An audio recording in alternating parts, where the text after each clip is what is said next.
Hello friend, আজকে আমি বাড়িতেই চকলেট কেক তৈরি করে দেখাবো। আমি যেভাবে তৈরি করব, এর থেকে সহজ পদ্ধতিতে মনে হয় না কেক তৈরি করা যায়। রীতা রায়ের রান্নাঘরে আপনাদের সকলকে স্বাগত। আমি ওরিও বিস্কুট নিয়ে নিয়েছি। এই যে বিস্কুটটা আমি খুলে তার ভিতর থেকে যে ক্রিমটা থাকে সেটাকে খুব সহজেই আমি বের করে নেব। এই ক্রিমটা আমি কেক সাজানোর জন্য কাজে লাগাবো। এই দেখুন, একটু হালকাভাবে ওঠালেই উঠে যাবে খুব সুন্দরভাবে। এই দেখুন উঠে গেছে। এই যে সমস্তগুলো আমি বার করে নিয়েছি। এবার আমি চিনিটাকে আগে থেকেই মিক্সার গ্রাইন্ডারে পিষে নিয়েছিলাম। এই যে ওই মিক্সার গ্রাইন্ডারের বাটিতেই আমি বিস্কুটগুলো গুঁড়ো করে নেব। বাটিতে বিস্কুট গুঁড়ো নিয়ে নিলাম, তার মধ্যে দিয়ে দেবো চিনি। চিনি খুব বেশি দেওয়ার দরকার নেই, বিস্কুটটা এমনিতেই মিষ্টি। চিনিটা খুব ভালো করে আমি এখানে বিস্কুটের গুঁড়োর সঙ্গে মাখিয়ে নেব। এখানে অল্প পরিমাণে সাদা তেল আমি ইউজ করব। সাদা তেলটাও খুব ভালো করে মাখিয়ে নিলাম। এরপর আমি দুধ দিয়ে এটাকে গুলে নেব।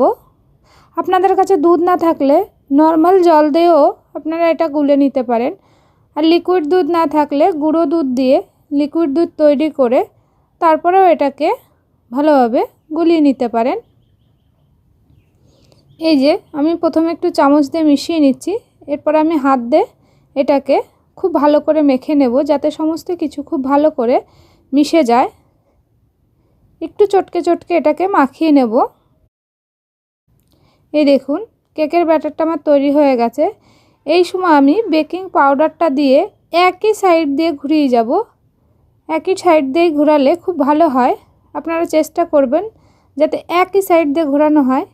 এবার একটা বাটি নিয়েছি, তার ভিতরে একটা পেপার দিয়ে তাতে একটু ঘি লাগিয়ে কেকের ব্যাটারটা আমি দিয়ে দেব। এই দেখুন কেকের ব্যাটারটা কেমন পরিমাণ করেছি, গাঢ়ত্বটা একটু ট্যাপ ট্যাপ করে আমি এবার প্রেসার কুকারে নিচটা একটু লবণ দিয়েছি, তার উপর একটা স্ট্যান্ড বসিয়ে দেব। স্ট্যান্ড বসিয়ে বাটিটাকে দিয়ে দেব। বাটিটা খুব সাবধানে দেবেন, কেননা প্রেসার কুকারটা গরম আছে। এর উপরে একটা ঢাকনা দিয়ে আমি ঢেকে দেব। এবার প্রেসার কুকারের যে গার্ডারটা থাকে সেটাকে আমি খুলে নিয়েছি। খুলে আমি এটাকে ঢাকনা লাগিয়ে দেব। 25 মিনিট মতন রাখলেই আমার কেক তৈরি হয়ে যাবে। এই দেখুন লাঠিটা একদম ক্লিন বেরিয়ে এসছে, কোনো কিছু লেগে নেই। কেকটা কত সময় ফেটেও গেছে ওপরে। এবার কেকটা আমি এইভাবে সাজিয়ে দিয়েছি। আপনারা চাইলে পরিমাণটা একটু বেশি করতে পারেন।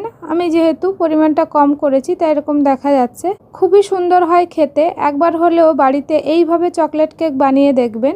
আর এই কেকের রেসিপিটা আপনাদের যদি ভালো লাগে আমার চ্যানেলটি সাবস্ক্রাইব করবেন, লাইক করবেন, কমেন্ট করবেন। রান্নাটা দেখার জন্য আপনাদের সকলকেও অসংখ্য ধন্যবাদ।